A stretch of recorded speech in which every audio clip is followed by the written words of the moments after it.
wait.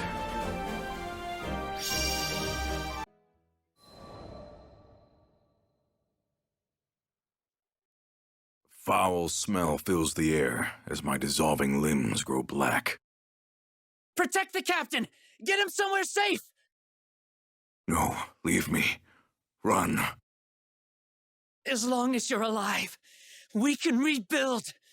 We promised, didn't we? Our lives are in your hands. You're not allowed to make the sacrifice for me. Please, save yourselves. I'll never forget the memory of that day. My conceit put us in that mess, but I was the only one who made it. After all the good times we shared, after all the pain, they would have to live on in my memory. Once I could pick myself back up again, I began to temper my body. I swore I'd never let the same tragedy repeat itself.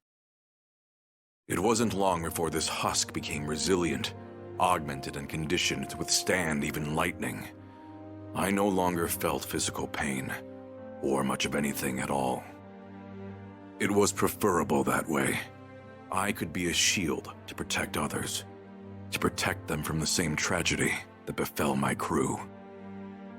Having lost my place in the world, I found a home in the society, and quickly became contractor to the seal weapon, Great Scythe Grynoth. My missions were simple: hunt primal beasts or exterminate the foe. I did my job so that I could keep people safe, to aid them in their time of need. But despite my best efforts, I still failed.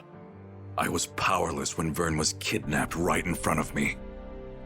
Worst of all, I could do nothing but watch as our hopeful new recruit was cut down. What good was I when I couldn't even protect a single one of my comrades? Maybe the real mistake was believing I could do good in the first place.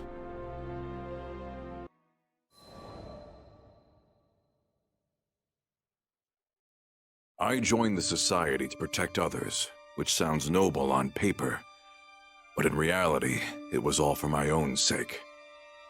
I'm the reason that my old crew, my family, found an early grave. It was only right that I spend the rest of my meager life in atonement. At least, that's the excuse I told myself.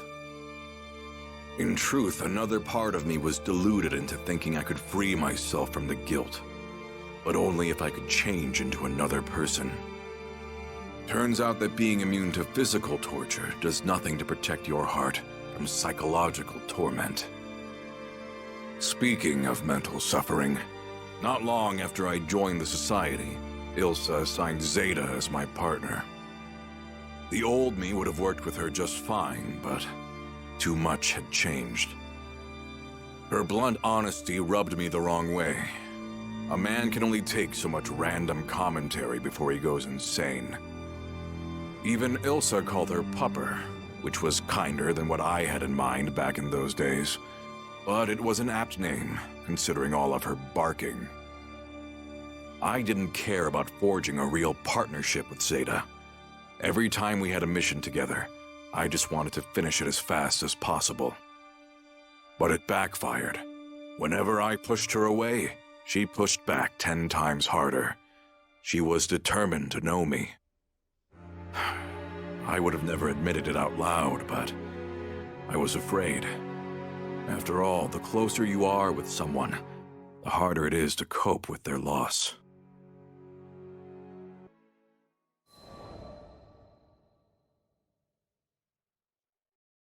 As for why I joined the captain's crew, well, I had my reasons. The captain's father was awaiting our crew in Estalucia, and that meant duking it out with primals and gathering sky map pieces along the way. The captain was strong and humble, had a knack for overcoming hardship. With leadership like that, I knew this crew could actually make it. That's not to say they were running a flawless operation. The way I saw it, they had two big problems. Vern and Lyria, the Red Dragon and the Girl in Blue. It's true they were core members of the crew, but they possessed powers which could represent grave consequences for the skies. Should one overflow with astral energy, or the other absorb enough primal power, they would be erased and herald the destruction of everything as we know it. It was possible the captain could reach Estalucia without any sacrifices, but I wasn't the type to bet on fate. These kids needed a shield. This body of mine would protect them all, no matter what came to pass. At least, that's what I intended. During the fight against the Moon Dwellers, I lost myself to the Atomagod Grinoth's power and raised my scythe against the crew. As pathetic as it was, I became the very threat I swore to protect them from. That was why I prepared a way to stop my own heart. I wouldn't hurt my comrades again.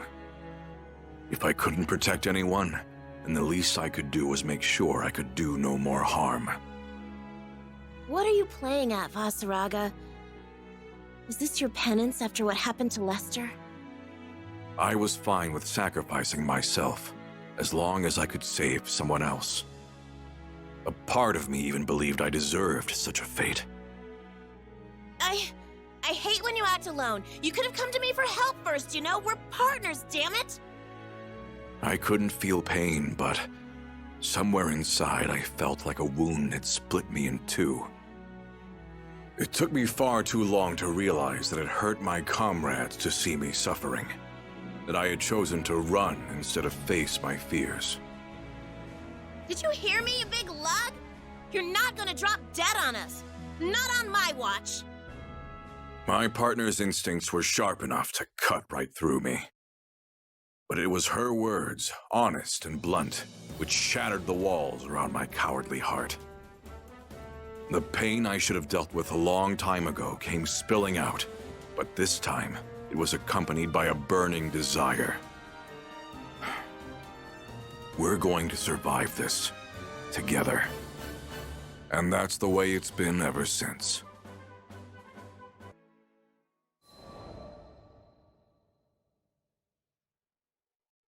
Early in the morning, before the crew was to head out for a request, I headed to the forest surrounding Folca to conduct a test on Grinoth. On the way, I was stopped by the sight of a young girl watering the vegetable garden by her home, the wet plants sparkling beneath the morning sun. But something felt off about the scene.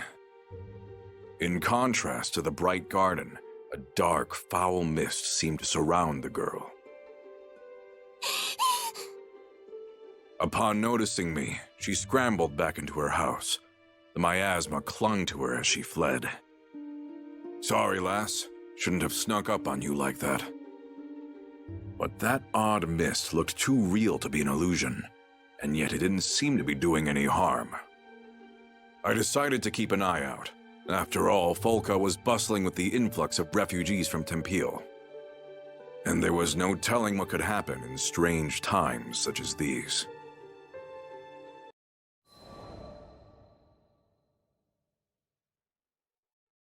Grinoth ripped through the silence of the forest.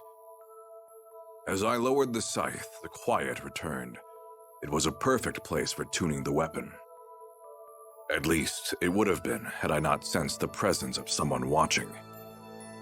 Whoever it was, they had yet to strike, so I assumed they were no threat. Perhaps they were one of Folca's residents. I know you're there. State your business. Turning around, I saw the familiar face of the mist-shrouded girl. That black armor. Your big scythe. Her expression was blank, completely devoid of the cheer she had while watering her garden. Eventually, she spoke as tears welled in her eyes. I'm tired, Mr. Reaper. You can take me away now. The floodgates broke, a steady stream cascading down her cheeks. Mr. Reaper? What are you talking about? I only wanted to grow those little ones, but everything I do hurts them. They all rot away. All I do is cause pain. The girl hung her head and grew silent. It was obvious she had given up on life. It was a feeling I was all too familiar with. Once you've steeled yourself for death, you start thinking there's no other way out. But before I could console her, a monster appeared from the brush and leapt at the girl. I felled it in a single blow, but she gasped at the grisly sight. Fear appeared in her eyes. Good. If she could still fear death, then she wasn't too far gone. Sorry to disappoint, but I'm no Reaper. Most I can manage is to bring you safely home. You'd rather not be monster kibble, right? Need to gather your thoughts? I get it. Life rarely gives us obvious choices. Okay. Keep close. Maybe it was just a trick of the light, but I saw a bit of life return to her gaze. I took a step back toward the village, ready to prove I was no Reaper of the afterlife.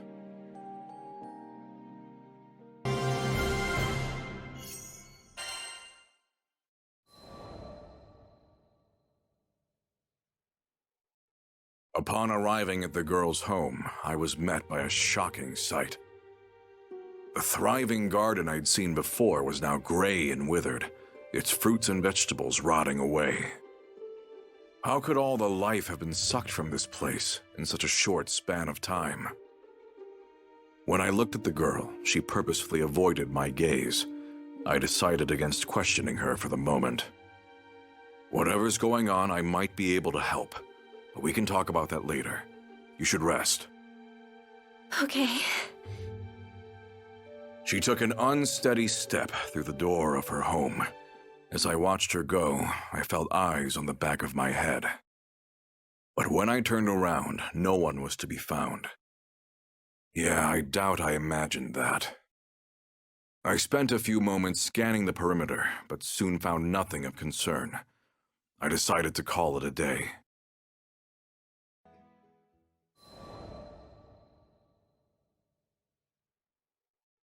Curious about the girl and her garden, I headed once more toward the forest on the outskirts of Folka.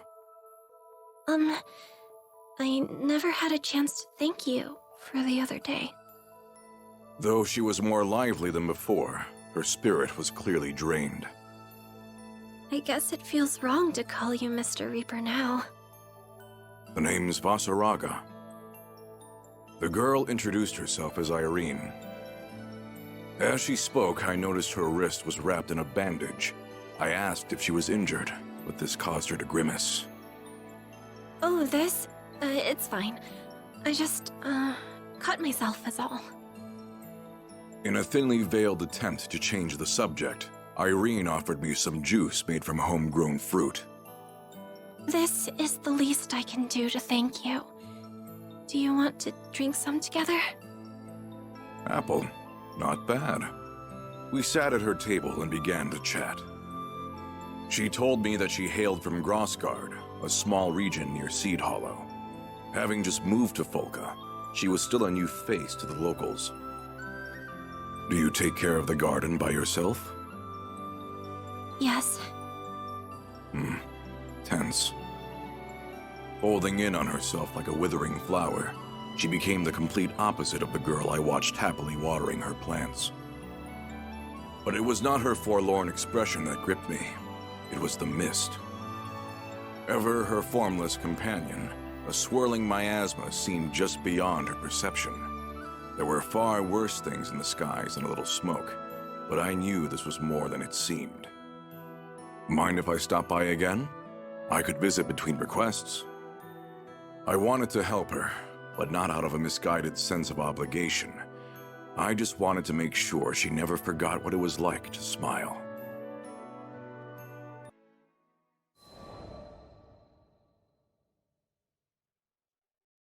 Wow, these vegetables are very unique.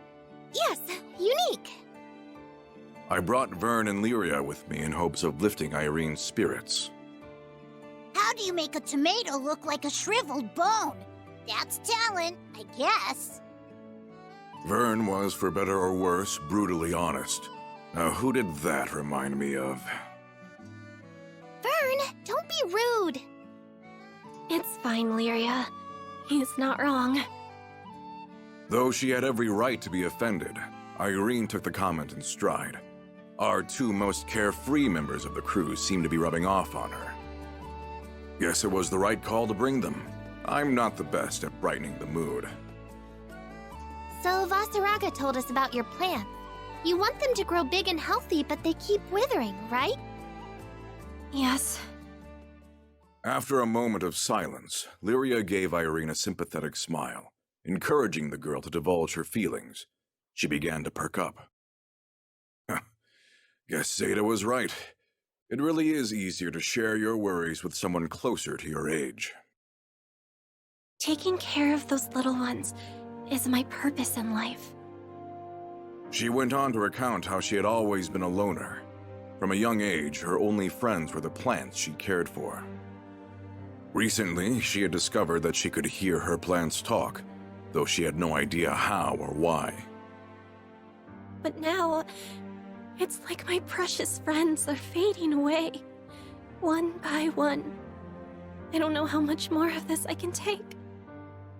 Not long after she had gained the ability to communicate with her cherished plants, they suddenly began to wither and die one after another. She could hear them wail in agony as they reached their end. It was no surprise that she soon reached her breaking point. A few are still alive, but I'm sure they'll join the others in no time. If this is all that's waiting for me in the future, then I would rather not live to see it. Watching the lives of your loved ones slip out of your fingers? I could relate to that.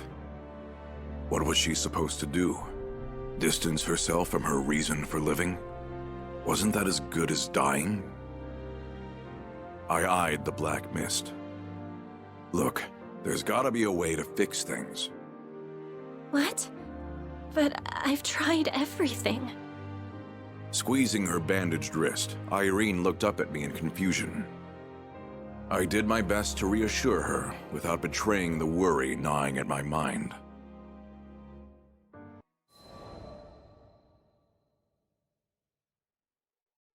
What happened here? I had stopped by Irene's garden after finishing our quest, only to find every single leaf and stem had turned black and rotted. It felt unnatural, like something had completely sucked the life from what should have been a thriving patch of greenery. Filled with dread, I rushed inside the house, but Irene was nowhere in sight. It was then that I noticed a letter on the floor. To the blasphemer who betrayed Avia, you should know that Lady Lilith wished to bathe the skies in destruction. Have you not yet realized that clinging to life is folly? That living is a sacrilege to all we preach? You have two choices before you. Watch as that forbidden implement spreads darkness to all those innocent folk living around you, or return to Avia and repent. So Irene had ties to the Church of Avia, and they'd fitted her with some sort of cruel device. Reminded me of Lyria and the Mind Sealer. If they had hurt Irene like they hurt Lyria... Damn. Thought I'd finally dealt with this pain. But there I was, failing to protect yet another innocent life.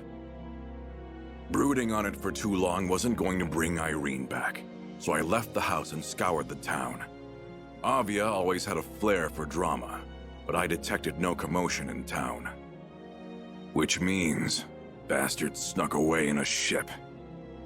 Knowing there were precious few minutes to trail them, I rushed to the port.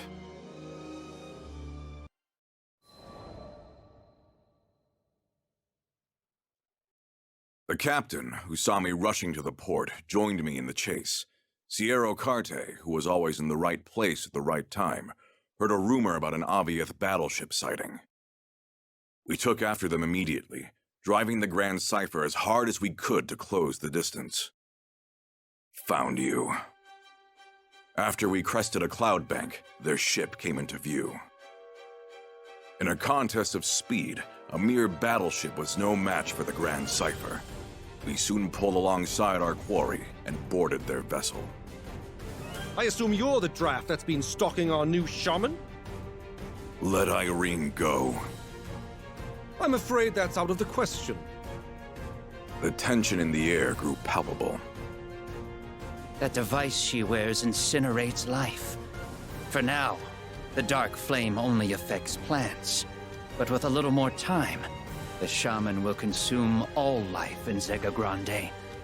Lady Lilith will have her salvation, one way or another. You call that salvation? Maybe these fools didn't understand Lilith's true goals. Or maybe they were just bending the truth to satisfy their own cruel desires. Regardless, they were hazards that needed to be taken care of. She shows remarkable compatibility with the Dark Flame. We will use her to fulfill Lady Lilith's wishes once and for all. At the expense of Irene and this skydom? Not on my watch.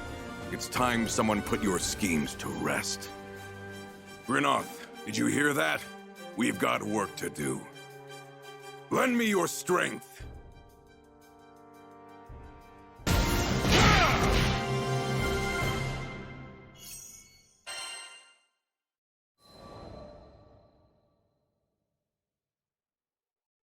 By the time we carried Irene back to the Grand Cipher, half of her body was shrouded in the dark mist.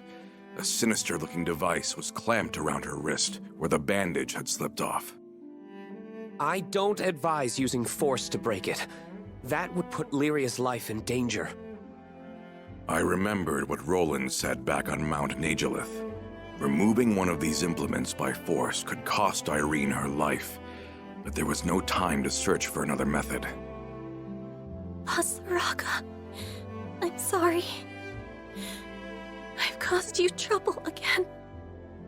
Irene weakly apologized, barely conscious. It's okay. You can break the bracelet. My life is in your hands. As long as you're alive, we can rebuild. We promised, didn't we? Our lives are in your hands. I clenched Grinoth tighter. Irene had already accepted her end, but I swore to protect them. I swore to protect them all! With my heartbeat thundering in my ears, I focused my entire being on the device. Grinoth and I became one as I swung down. We cut through the dark mist, and a burst of blinding light swallowed everything.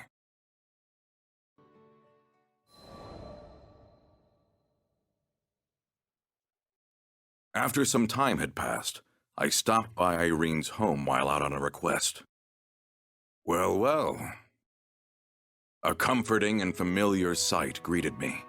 The garden was bursting with vegetation, much like the first time I saw it. Vaseraga! Standing amidst the greenery, Irene waved at me with a smile. I should apologize. You can't hear your friends anymore because of what I did. She shook her head, her smile still present. No, I shouldn't have let the church tempt me like that.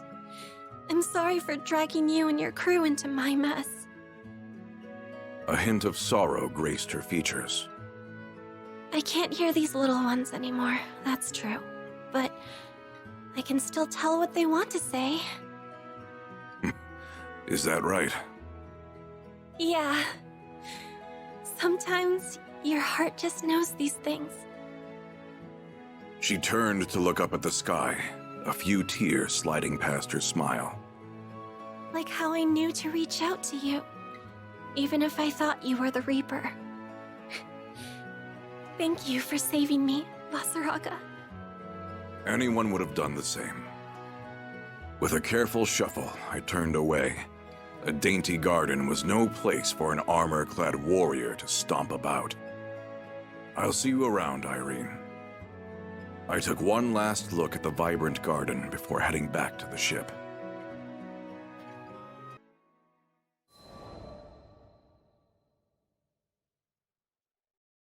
The morning had barely begun when Zeta came barreling over with a package addressed to me. It was stuffed full of fruit, which only confused her further. Huh? Aren't these Volca gold fruit? Lucky man. I heard their produce is all the rage these days.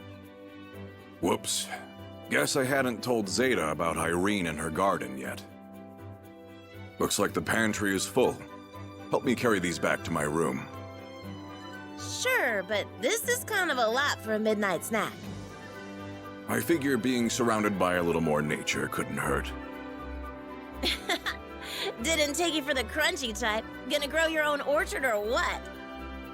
She was joking, but honestly, it didn't sound like such a bad idea.